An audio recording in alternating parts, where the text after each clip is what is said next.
touchdown, his 32-yard reception, and Orlando coach Jay Gruden, yeah, buddy, they win it 58-43. So Nashville eliminated, and so was the Houston Thunder Bears, as Arizona, with a big second half by Cedric Bonner, beat Houston 50-36. They advanced to the semifinals.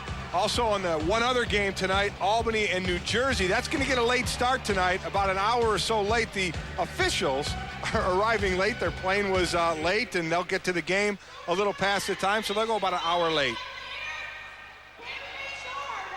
Well, we're going to take a break here at the Ice Palace because the first quarter of play has ended. We'll be back with more after this timeout.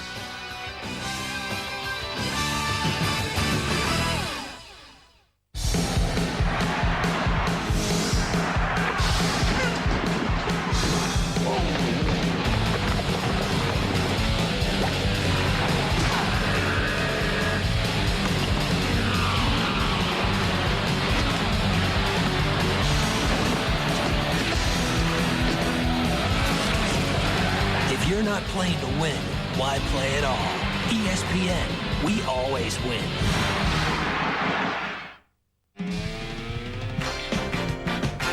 ESPN presents Know the Game. Scrambled eggs. It means the road is rough, but you can make it through. Road rash is those scrapes and burns left on your body after the fall. Flowing like water, in tune with gravity and feeling every turn. Amped is how the speed makes you feel. Speed! Know the Game.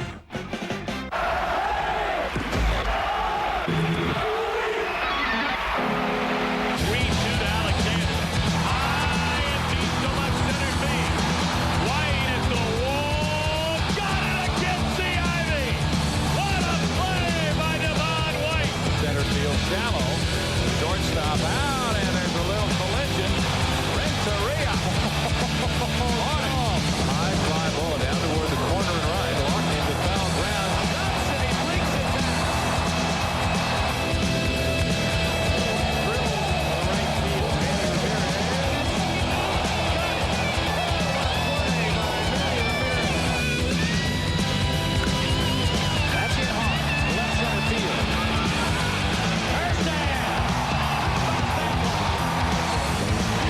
That's a great play. Wow. Athletic play.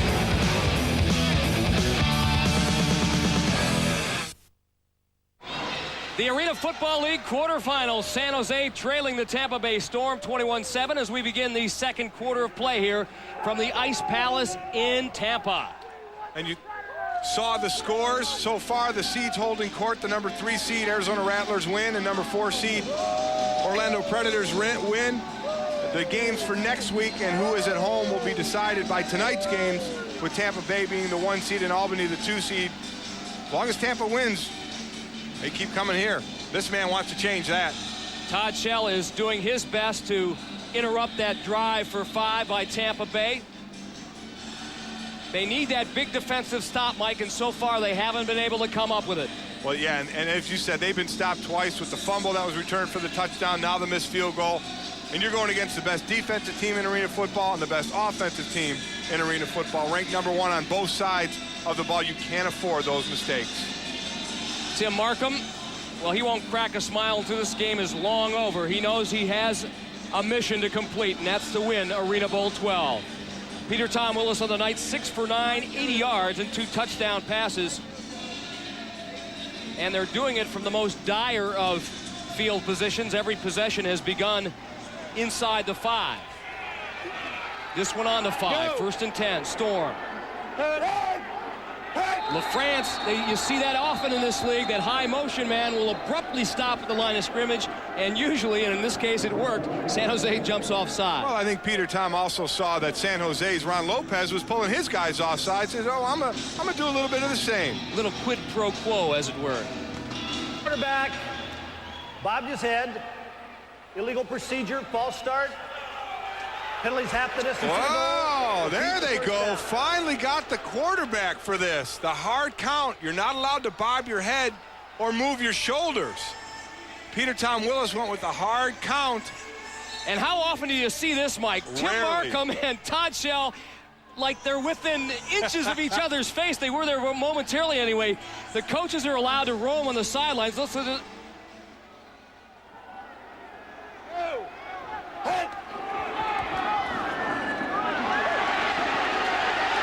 Willis's pass to Stevie Thomas, good for the first down. Imagine if Bill Parcells and Mike Ditka, two of the most volatile coaches in the NFL, were allowed to be that close to each other during the course of the game.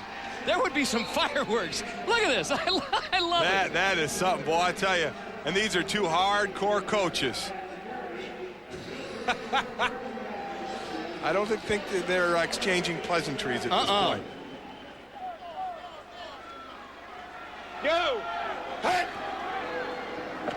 This time, Willis and company elect to run the football. The man doing the honors that time is Andre Bowden, fifth-year pro out of Fayetteville State. 7 touchdowns on the ground this year for him. Good job of wide receiver blocking on the linebacker. Watch the wide receiver, 25 there. George LaFrance picks off Mike Maslowski. Does a nice job of picking him off. And that's a great pickoff because Maslowski is a load, 250-pounder rookie who's having a sensational year for the Sabre Cats. 2nd down and 6. 13:46 remaining here in the second quarter of play. Tampa Bay up by 2 touchdowns. Will it be 3? Yes! And who else? Number 25. Viva la France! George LaFrance, a 29-yarder from P.T. Willis, his 3rd of the game. P.T. is putting it right on the money. The last touchdown was a great throw because Tommy Jones had some good coverage, and Jones has decent coverage here. Watch the head fake, though. Little out head fake, just shakes it enough to get a little bit of distance, and then the pass right over the top. A great throw. The throw made that touchdown. A great throw. George LaFrance shaking that wrist out a little bit from running into the wall, but that's number 3 on the night already. 4 receptions, 87 yards for the 10-year pro. Well, when in doubt, Tampa Bay always lets George do it. You're watching the Arena Football League playoffs on ESPN. Here in Tampa Bay, the top-seeded Storm laying down the law against San Jose. Here was their last touchdown, Michael. Well, you look for a little help sometimes from the fans, sometimes maybe from the ball boy. You wonder what he's running the route with George LaFrance. Maybe he's looking for the tip. We're just trying to get out of the way. How many times have we told Peter Tom Willis not to throw in a double coverage? I think he thought that kid was on his side. He said, okay, maybe he'll get the rebound. Well, Steve Pappen back in the game as the return man. He lets this one go underneath the crossbar and out of the end zone. They'll bring it out to the 5. So we're about to find out just how healthy Steve Pappen may be and how effective he can be tonight, because he stays in the lineup as one of the wide receivers. What has George LaFrance done so far tonight? This is just tonight, folks, and it's still 12:45 remaining here in the second quarter. 3 touchdown receptions, 26 yards, 19 yards, and 29 yards, 87 yards in all. Don't call that 10-year vet an old man.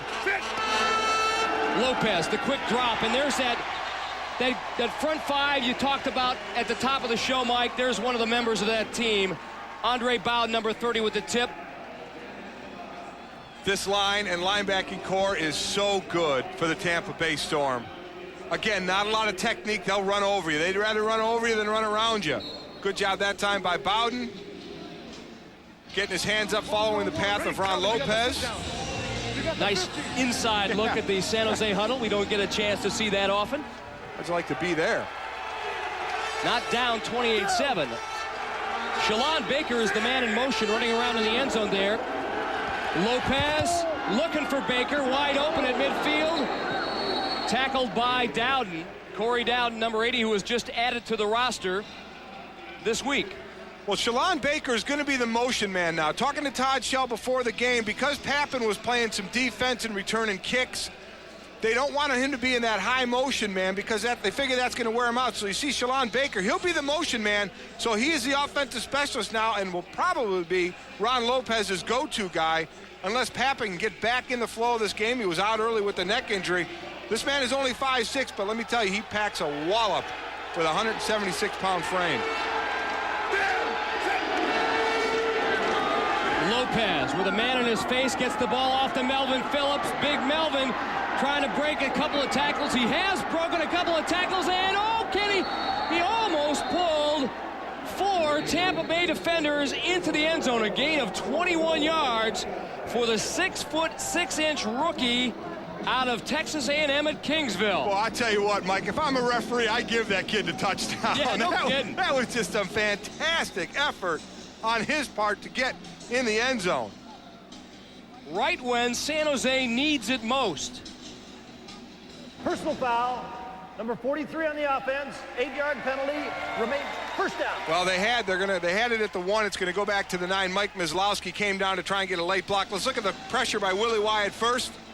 Probably see that a lot tonight by Tampa Bay. Love getting in the face of the quarterback. Watch this now. Let's count the people. There's 1, 2, 3, 4 have hit him, 5. Now they're dragging him. You'll see Mislowski coming on your right. He's coming down the field and he gets a late hit. Well, and you know what? If you're Maslowski, you got to do that. Absolutely. You got to protect your teammate. Absolutely right. No problem with that at all. Get down there and throw something at somebody.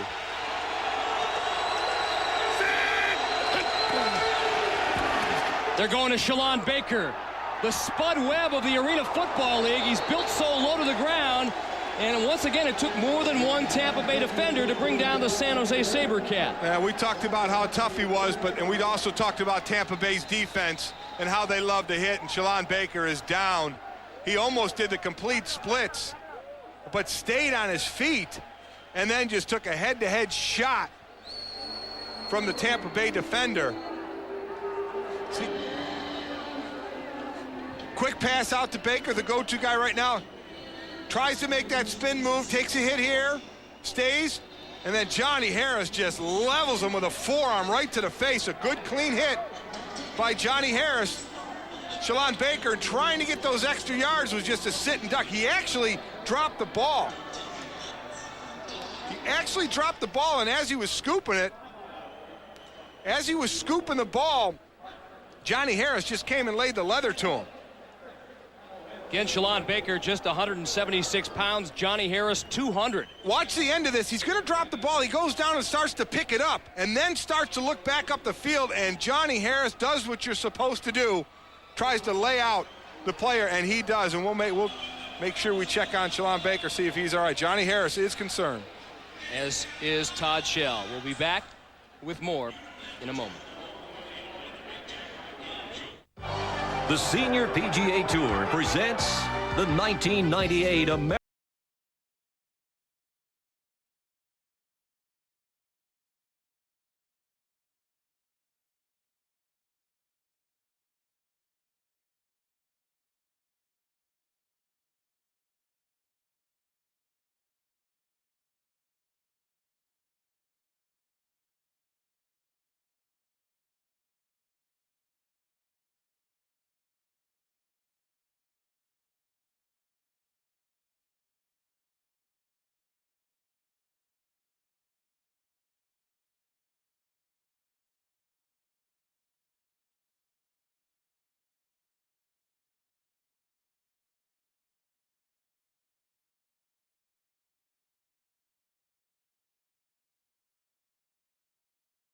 Ameritech Senior Open champion.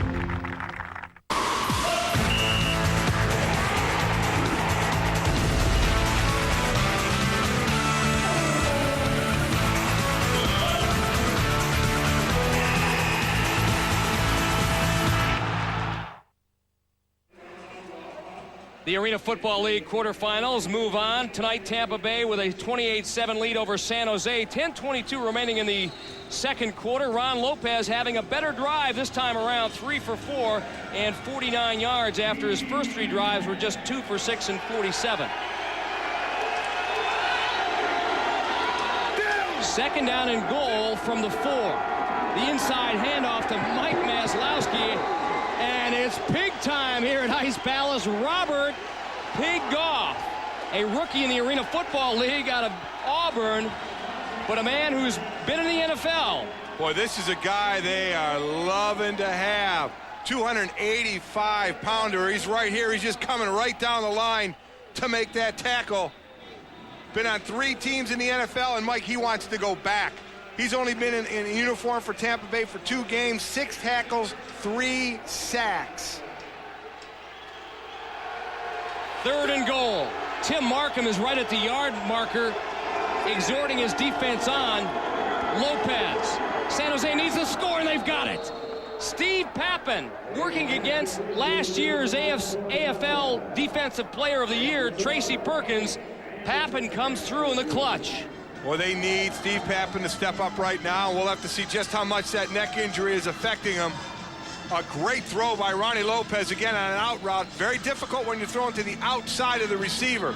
Gets a little late pressure from Willie Wyatt. Throws it out and away over the hands and head of Perkins. A nice pass and catch by San Jose to pull with this extra point within 14. Away. Stoyanovic's kick is good. San Jose trails by 14. They have never advanced past the first round. Maybe, just maybe, the night. This guy's got Tourette's syndrome or no rhythm.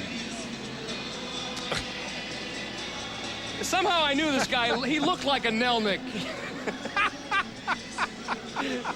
Oh, the rhythm just a little off. Yeah. I knew that was a Nelnick. Tampa Bay fans having a great time tonight here at the Ice Palace. Their team up by 20. 3rd down for San Jose. They're 1 of 2 on 3rd down conversions, and Lopez may have gotten the Storm defenders to jump off sides. Pappen can't hang on. If he would have, and the flag against Tampa Bay, that touchdown would have counted. Yeah, Andre Bowden was violated that second neutral zone. They did get a free play. Pappen got a hand on it, just couldn't pull it in for the touchdown. That's what they were looking for, the free play. They wanted to keep going because the defense will usually let up a little bit when they jump offside, but the play continues. That's usually when you see a big play on the offense. Illegal defense, stacking, number 30 on the defense. Penalty is half the distance to the goal, automatic first down. Well, tonight's other Arena Football League quarterfinal playoff game, that game has finally gotten underway in Albany, and the Firebirds score first, 7-0 early on in that game, 11:51.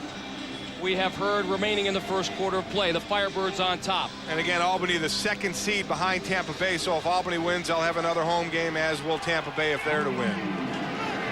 So 1st and goal from the 5 for San Jose. Lopez off balance, looking for Pappen, covered by Harris, incomplete. That was a bad throw on Ronnie Lopez. He threw it backing up. He wanted to get the ball out quick to Steve Pappen. Wasn't set at all. Remember, he's a big guy, 6'6", 220. Tough for him to throw backing up. He's the type of quarterback that needs to step in that pocket, stand in the pocket, and throw the ball. But he threw this one. Just watch him backing up and just flings the ball out. It's like he got his foot stepped on by his center, Sai Pulavati, right at the end of that play. Throw the timing off even more. 2nd and goal now. Seems like San Jose has been down in enemy territory for an eternity here. Going for it again. That one thrown directly into the back of a Tampa Bay defender, number 24, Tracy Perkins. Well, yardage is always tough to come by in the red zone. Yeah, but against Tampa Bay, it's even more difficult. Well, there was a mistake there on San Jose. Kyle Gary and Alfonso Browning were within yards of each other, and you can't have 2 receivers right by each other because that means 2 defensive backs are going to be right there also. We've seen mix-up in the defensive backfield for San Jose. Now receivers too close to each other. They're just not in sync, and they have been down deep, like you said, Mike, but boy, Tampa Bay is really making them work for every point. Better hurry with this play. Shot, game clock winding down, and was San Jose able to call timeout before it expired? Yep, they got a timeout in, but boy, Mike, I tell you, Tampa Bay is just taking them right out of the game. They are out of sync offensively. They're out of sync defensively. Tampa Bay again controlling on both lines. Well, a reminder coming up at halftime, we're returning to Bristol, Connecticut in our ESPN News studios. Among the topics being updated, the Arena Football League playoffs, preseason NFL updates, And chasing history continues. I know Sammy Sosa hit 2. I'm not saying anything. I'm not saying you got to watch at halftime, boy, but it was a great game between the Cubs and the Cardinals. Ron Lopez has the call, and we've got a mic. Let's listen in. Here we go. Hey, let's go. Block it up. Block it up. We got right 40. Z read on sound. Ready? Right? Yeah, right 40. Hey, you got Not a good sign, Mike, when the... No, everybody's looking at him asking Do we have that play in our playbook? Yee. Well, it's 3rd and goal. And the SaberCats have given very little indication that they have got their act together to cross that goal line.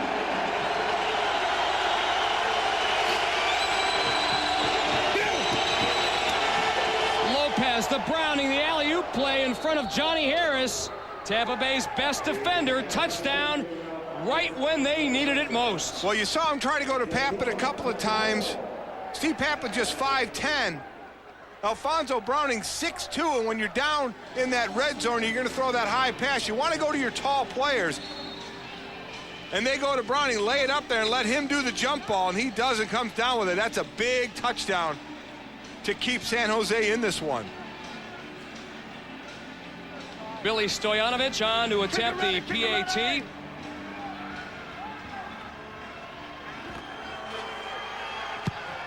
And this one is wide to the left. For the 3rd time tonight, one of the 2 kickers have missed the chip shot, the extra point. Billy Stoyanovich now misses, and this one of the best kickers in the league, Mike Black from the New York City Hawks, 102 career field goals. And what did that distinction get him? He is our cable guy. A night as cable guy. He wants to get into the business. Well, this is career field goal number 100 that put him in the record books. Madison Square Garden, what a place to do it. Week 13 on July 25th. It's up, it is good, number 100. A lot of good it did him, pulling cable. Now he's a cable. Later he's going to get his coffee, get us something to drink. That's up right here. We saw him before the game doing the cable. He had a tough time looping that cable. I think he needs a lot of work there, Mike. A lot of work, yeah. We'll keep him on cable duty for a couple more weeks. Michael Black, one of the best kickers in the game. Well, that man's got Stoyanovich kicking to George LaFrance. He's got 29 seconds, which is an eternity for Mr. LaFrance to return that ball. And this one is going to go out of bounds. They'll bring it out to the 20-yard line, so now they're going to get great field position. Well, we know you're serious about watching the Arena Football League, but you're going to prove how serious a college football fan you are? Well, order the ESPN Game Plan College Football Pay-Per-View package, and you'll get up to 100 college football games from the Big Ten to the WAC Conference to the Pac-10 to the SEC. Games you wouldn't see otherwise. To order, call DirecTV, PrimeStar, EchoStar, or your cable company. So Tampa Bay with 29 seconds remaining in the game, in the first half of play, I should say, and up by 14 with great field position. And a first down as P.T. Willis goes immediately to work. Antoine Worthman, the man who made the reception. Peter Tom Willis heading towards Tim Markham. Tampa Bay using one of their timeouts. We are inside a minute, so the clock will stop on incompletions and out-of-bounds plays. Other than that, it is a running clock. Willis on the evening, near perfection, 12 for 17, the 4 touchdowns, 3 of them to George LaFrance, the 3rd member of that discussion panel on the sideline. P.T. Willis, again, we have our quarterbacks mic tonight. Let's listen in.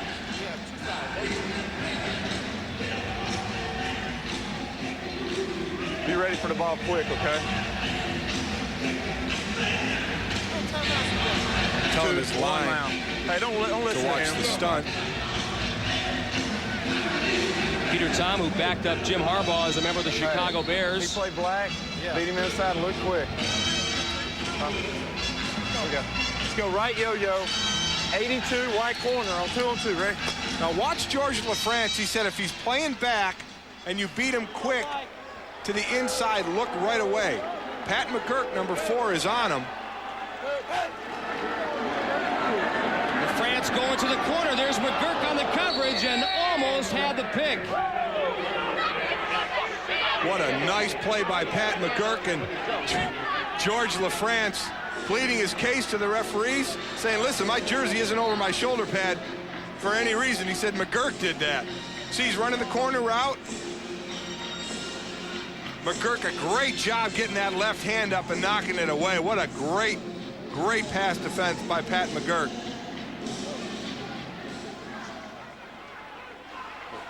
Ranked number 2 during the regular season, only behind Johnny Harris at Tampa Bay. Willis in trouble, and Willis is going to be sacked for the first time tonight. Number 35, Mike Jones, out of Trinity International, a rookie in the Arena Football League, making the stop on PT. We'll give a lot of credit also to Sam Hernandez. He made PT pull the ball down, and that gave Jones a little extra time to continue the rush and get the sack. Good tandem sack. Hernandez won't get it in the books. Jones will. See San Jose 12 on the year, well behind Tampa Bay's 29. But the SaberCats got the first one tonight. Third down coming up for Tampa Bay. 2 on 2, 2 for 2. Let's just tell him to run the post. What? Bench them post still. Tim Markham thinking about it, said, okay, go ahead, Yeah, PT. go ahead, call it. Hey, we're going to freeze it now. It's on 3. It's on 3. Right yo-yo. 50, Z, bench stem post. On 3-on-3, right? Freeze. Well, they're going to do this freeze you here. George LaFrance is backed up off the line. He's going to come to the line and stop. They're going on 3, so they're going to try and get a free play out of this, get him to jump. Third down and 15. Well, they've got their free play.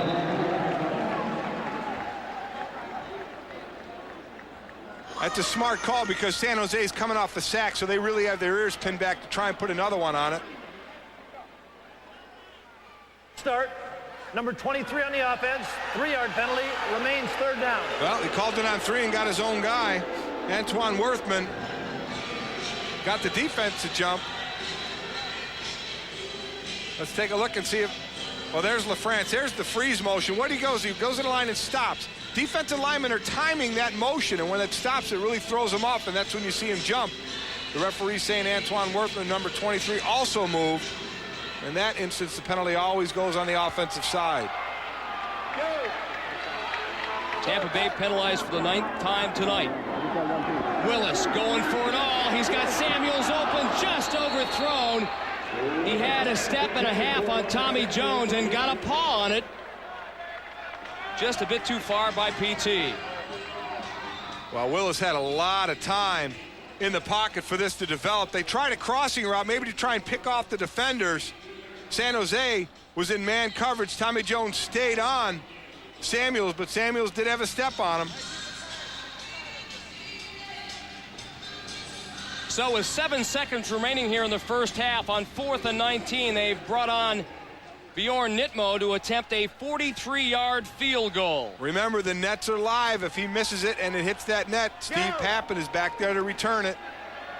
Nitmo 13 of 30 in this department this year, and that one is good. Right between those uprights, which are only 9 feet wide, half the width of the National Football League. Nitmo drills it. So some rather critical momentum points anyway right before halftime as Tampa Bay leads it 37-20. Well, that's big for Bjorn. He missed 2 extra points. I'm sure Tim Markham wasn't very happy with that, and to nail a 43-yarder, that'll make your head coach forget about those missed extra points a whole lot quicker. Well, Mike, the road to Arena Bowl 12 continues next week. The semifinals will be seen exclusively on ESPN2 and ESPN. Friday night semi starts at 8 Eastern on the Deuce, and next Saturday's semifinal starts also at 8 Eastern, 5 Pacific time on ESPN. And of course, the Arena Bowl 12, on ABC Sports Wide World of Sports this year at 1 o'clock Eastern Time, Sunday, August 23rd. That's going to be very special. Always wanted to be on Wide World of Sports, Mike. You just never wanted to be part of that agony of defeat. Yeah. Vinko Bogota, the guy, the ski jumper that falls off the sides. Well, Orlando won last night. Arizona won last night. They are both in. Albany leading New Jersey early on in that game 7-0, and tonight's winner will also advance to the semifinals. Who will it be? If San Jose advances, they will be on the road. They can't host the game because of the AC. Tampa Bay would. Onside kick, ball, actually the squib kick to prevent a return by Steve Pappen. Smart move on the part of the Tampa Bay Storm, and that is the end of the first half of play. So far, it has been all Tampa Bay, the #1 seed, 37-20. ESPN News right after the break.